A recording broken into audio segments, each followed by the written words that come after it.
Hello दोस्तों, स्वागत है आपका मेरी पॉडकास्ट में। आज मैं बात करने वाली हूँ कोमल गुदन के बारे में, जो कि सुपर स्टाइल टिप्स नाम का यूट्यूब चैनल चलाती हैं। आज ही उन्होंने वीडियो अपलोड की है अपने हाउस टूर की। वैसे चैनल तो है ये स्टाइलिंग का, लेकिन यहाँ पे प्रेगनेंसी की जर्नी, डिलीवरी की जर्नी, शादी व्लॉग, ये सब कुछ आता रहता है। और स्टाइलिंग से रिलेटेड वीडियो तो बहुत टाइम हो गया आए हुए। शॉर्ट्स हेयर एंड देयर थोड़े बहुत आ जाते हैं और उसमें भी सब में प्रमोशन ही भरा हुआ होता है, लेकिन प्रॉपर स्टाइलिंग की या मेकअप की या स्किन केयर की वीडियो आए हुए न जाने कितना टाइम हो गया। वही वाली बात हो जाती है ना कि एक बार मेहनत करके सब्सक्राइबर आ गए, और जब एक बार सब्सक्राइबर बेस बन गया, कॉन्टिन्यूस इनकम होने लगी, तो फिर मेहनत किसे करनी है, फिर तो बस ऐसे ही गाड़ी चलती रहती है।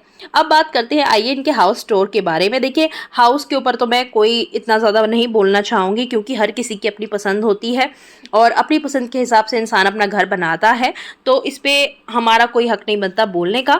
बस दो चीज़ें मैं यहाँ पे बोलना चाहूँगी। पहला तो ये कि घर आखिर बाहर से दिखता कैसा है यही नहीं दिखाया। वो अपना खुद से ज़मीन पे जैसे लोग घर बनाते हैं वो है, या बिल्डर फ्लोर है, या अपार्टमेंट बिल्डिंग है, लो राइज बिल्डिंग है, हाई राइज बिल्डिंग है। इतना तो बताया कि ये एक फ्लैट है, दो फ्लैट है एक्चुअली, जिनको मिला के एक फ्लैट बनाया गया है। इंटीरियर शो किया गया और इंटीरियर में क्या कलर वगैरह चूज़ किए गए वो दिखाया गया। हाउस टूर जैसा इसमें कुछ नहीं था, जैसे कि एंट्री कहाँ से है, एंट्री बंद करा दी गई है ये तो दिखाया, लेकिन एक्चुअल एंट्री है कैसी वो नहीं दिखाया। हाउस की एंट्री के बाद आप घर में कहाँ एंटर करते हो, कौन सा एरिया है, वो ऑब्वियसली ड्राइंग रूम ही होगा, लेकिन जैसा वीडियो में दिखाया गया कि ड्राइंग रूम वाली एंट्री को बंद कर दिया गया है, क्योंकि वो वास्तु के अनुसार नहीं था। तो अब कौन सी एंट्री है, कैसे घर में एंटर किया जाएगा, कहाँ पे ओपन हो रहा है वो एरिया, उसके बारे में कुछ नहीं बताया गया। उसके बाद ड्राइंग रूम से बेडरूम तक कैसे जा रहा है, कुछ कुछ समझ नहीं आया, कुछ अजीब सा था। हाउस टूर के नाम पे सिर्फ अपनी लग्जरी लिविंग का दिखावा किया गया। मुझे तो ऐसा लगता है कि मैंने लग्जरी कितनी ऐड करी है वो दिखाया गया, ना कि जो इंसान एक एक अपना घर बनाता है कि ये मेरा घर है ऐसा दिखता है। वो कुछ ऐसा कुछ मुझे तो नहीं लगा, बाकी हर किसी की अपनी पसंद है। दूसरी बात करें तो छोटा बच्चा है, अभी हुआ है, और ये घर तब बनवाया गया था जब आप ऑलरेडी प्रेग्नेंट थे। तो इस घर को देखते हुए कहीं से भी ऐसा नहीं लग रहा कि ये बच्चे वाला घर है, जो कि कोमल को बहुत जल्दी आई थिंक रियलाइज़ होगा, क्योंकि mostly white white and cream के शेड्स भर दिए हैं घर में। ड्राइंग रूम एक ऐसा हिस्सा होता है जहाँ पे मोस्टली हम अपने दिन का हिस्सा गुजारते हैं, और विमेन की जहाँ तक बात करें तो वो किचन में भी गुजारती हैं, जहाँ पे उनके बच्चे भी आते जाते रहते हैं, क्योंकि जहाँ मम्मी वहाँ पीछे पीछे बच्चे होते हैं। तो किचन भी पूरा वाइट है। चलो, किचन को फिर भी आप थोड़ा बहुत मैनेज कर लोगे, बच्चे को बाहर कर लोगे, किचन के लिए काम वाली लगा लोगे, खुद बच्चे को संभाल लोगे, बहुत सारे ऑप्शंस होते हैं। तो drawing room sofa white, oh my God, बहुत जल्दी रियलाइज़ होगा कि ये कितनी बड़ी गलती थी, क्योंकि बच्चों को फिर या तो आप इतना ज़्यादा रिस्ट्रिक्ट कर दोगे, क्या उसको एक कमरे में बंद थोड़ी ना रखोगे, और अगर ऐसा करने लगे कि चीज़ें ख़राब ना हो उस चक्कर में बच्चे को कमरे में बंद कर दिया, तो फिर उसके ऊपर क्या असर पड़ेगा। तो घर को बनाने में थोड़ा सा इस चीज़ का ध्यान रखना चाहिए था। कलर्स बहुत ही डल हैं, इवन बच्चे के रूम के कलर्स भी बहुत ज़्यादा डल चूज़ करे गए हैं।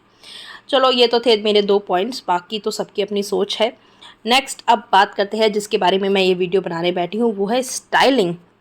तो जी, चैनल का नाम जैसे मैंने बोला सुपर स्टाइल टिप्स है, लेकिन जो उस चैनल को चलाती हैं उनकी स्टाइलिंग को पता नहीं क्या हो गया है। ऐसा नहीं है कि पैसों की कमी है, क्योंकि जिस तरीके से लग्जरी लिविंग का दिखावा किया गया वीडियो में, उससे तो कहीं से नहीं लगता। ना कपड़ों की कमी है, क्योंकि इनको भर भर के पीआर में फ्री के कपड़े भी मिलते रहे हैं अब तक, और अभी भी इतना अच्छा कमाते हैं कि कम से कम कपड़े तो इंसान खरीद ही सकता है अपने लिए। तो बॉडी टाइप को देखते हुए कपड़े नहीं पहने गए, मुझे ऐसा लगता है। सेम वे में मैंने ये भी नोटिस किया था कि जब एक शूट किया गया था प्रेगनेंसी के दौरान में, वो भी बहुत ऑकवर्ड वियर करके किया गया था, ऑकवर्ड कपड़े पहने गए थे। थोड़ा अजीब लग रहा था टमी उन कपड़ों में। बहुत अच्छे अच्छे फ़ोटो शूट्स होते हैं, बेबी शूट्स होते हैं, कुछ अलग करने के चक्कर में थोड़ा अजीब सा कर दिया था, लेकिन मैंने ज़्यादा मतलब उस पे इतना तवज्जो नहीं दिया, वीडियो नहीं बनाई अलग से कि भाई चलो अपना अपना पसंद है। लेकिन अब मैं ऐसा देख रही हूँ कि बैक टू बैक की ऐसी ही चॉइस हो गई है कोमल की। तो पता नहीं स्टाइलिंग सेंस को क्या हो गया है कि क्रॉप टॉप के साथ जो फॉर्मल पैंट्स हैं उसको किया गया पेयर अप। इसके ऊपर से अगर एक ओपन शर्ट डाल दी जाती या एक श्रग ले लिया जाता तो यही एक कंप्लीट लुक हो जाता। ये थोड़ा सा अजीब लग रहा था। वहीं शर्ट ऊपर से लेके उसके एक बटन या दो बटन लगा के थोड़ा ओपन वे में पहनती तो वो भी बहुत अच्छा लग सकता था। क्रॉप टॉप, इस सेम क्रॉप टॉप के साथ में नीचे अगर एक स्कर्ट को पेयर किया जाता तो बहुत अच्छा लगता, या फिर सेम ट्राउज़र के साथ में कोई डिफरेंट तरीके का एक फॉर्मल टॉप या शर्ट पहना जाता तो बहुत अच्छा लगता। लेकिन ये इतना अजीब लग रहा था। ऊपर से आपको पता होना चाहिए, ये स्टाइलिंग का एक सबसे बेसिक रूल है कि आपको पता होना चाहिए कि आपका अभी बॉडी टाइप क्या है और उस पर किस तरीके के कपड़े अच्छे लगते हैं। वो आपको वियर्ड या अजीब ना दिखाएं बल्कि आपकी बॉडी टाइप को एनहेंस करे। ये एक सबसे बेसिक रूल होता है।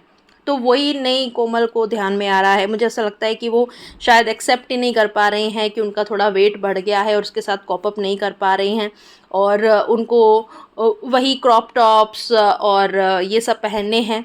लेकिन वही होता है ना कि देखिए, जब बच्चा लाइफ में आता है, प्रेगनेंसी होती है, बच्चा हो जाता है तो बहुत सारे चेंजेस एक मदर की लाइफ में आते हैं। नेल भी बड़े बड़े हैं। एक वीडियो में मैंने नोटिस किया था कि नेल भी अभी तक उन्होंने कट नहीं करे हैं, जबकि प्रेगनेंसी के टाइम पे एक मदर ये डिसाइड करती है कि अब मुझे अपने बड़े नेल्स को थोड़ा सा कट करना पड़ेगा क्योंकि बच्चे की टेक केयर करनी होती है। तो नेल्स को आप नहीं रख सकते, उनको ईजिली नेल्स लग जाते हैं। इवन बच्चों के नेल्स भी काटने पड़ते हैं टाइम टू टाइम, वरना वो अपने नेल भी खुद को मारते रहते हैं। तो अब या तो हो सकता है उन्होंने बहुत सारी आया वगैरह रख रखी हों, बड़े बड़े सेलिब्रिटीज़ जैसे, क्योंकि सेलिब्रिटीज़ से कम तो वो खुद को समझती नहीं, तो हो सकता है आया वगैरह रख रखी हों जो कि बच्चे को टेक केयर करती हों और इनके पास थोड़ी बहुत देर के लिए आता हो। तो उस केस में हो सकता है कि वो अपने रूम में ही रहे, आया के साथ रहे, बाकी का घर शायद ऑफ लिमिट हो जाए बेबी के लिए, या नहीं तो ग्रैंड पेरेंट्स के साथ रहे, क्योंकि ग्रैंड पेरेंट्स वाला जो साइड दिखाई गई उसमें डार्क कलर यूज़ करे गए हैं, उसमें टील ब्लू डार्क कलर है, तो हो सकता है बेबी वहाँ रहा करे। और ये वाला घर जो लाइट कलर वाला बनाया गया है वो सिर्फ कोमल और उनके हस्बैंड के लिए हो या उनकी टीम के लिए हो, क्योंकि इस वीडियो में ये भी रिवील कर दिया गया कि मेरी टीम है, उनके साथ में काम करती हूँ, तो ये सब भी बताया गया। तो हो सकता है कि ये सिर्फ दिखाने के लिए या एज अ स्टूडियो के तौर पे या अपने लिए रखा गया हो और बेबी शायद ग्रैंड पेरेंट्स के साथ जो डार्क कलर वाला घर है वहाँ रहे।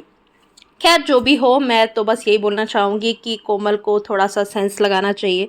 अब उन्हें थोड़ा सा एज अ मदर की तरह सोचना चाहिए, अपनी बॉडी टाइप को देखते हुए कपड़े पहनने चाहिए। मैं यहाँ पे बॉडी शेमिंग बिल्कुल भी नहीं कर रही हूँ।